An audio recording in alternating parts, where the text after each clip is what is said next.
Почитувани, врие во земјоделскиот сектор во Република Македонија. Власта 4 години не направи ништо за да ги подобри условите за работа на земјоделците. 4 години земјоделецот не може да го продаде произведеното, затоа што нема откуп. 4 години луѓето едва и преживуваат.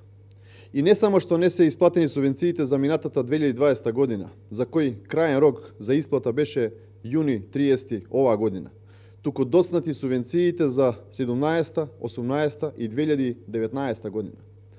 Владата има натрупани обврски кон земјоделците, затоа што изминативе години парите од буџетот имаат други приоритети. Со новите даноци кои оваа власт ги воведе, најсилно се погодени земјоделците во Република Македонија.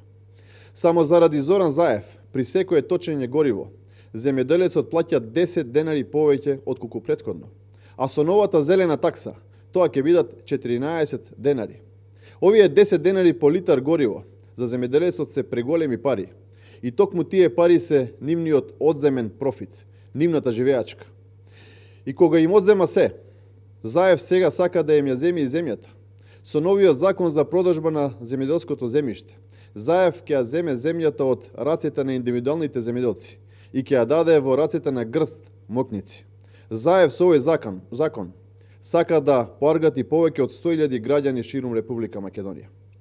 Ситуацијата е очајна, а главниот виновник за тоа е Зоран Заев. Вети излажа за гарантиран откуп и високи откупни цени. Ниту за гарантиран откуп има, ниту за гарантирани откупни цени, ниту инвестиции, ниту модернизација во земјоделството. Само солзи, чемер и јад.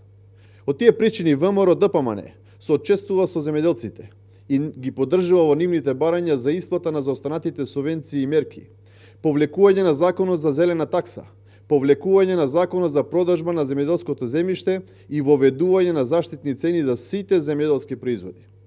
Доколку власта и понатака остане глува на овие барања, ВМРО ДПМН ги уверува земјоделците дека по доаѓањето на власт ќе ги исплати сите заостанати обврски на име субвенции и мерки, ќе ја укине зелената такса доколку власта успее сега да ја протурка, ќе изврши ревизија на сите штетни закони и ќе се избори за сигурен пласман на земјоделските производи. Едноставно, како и во минатото, и сега ќе останеме сигурен партнер на земјоделците. Почитувани, не се сите исти. Време е за одговорен пристап. Време е за Македонија за сите луѓе. Ви благодарам на вниманието.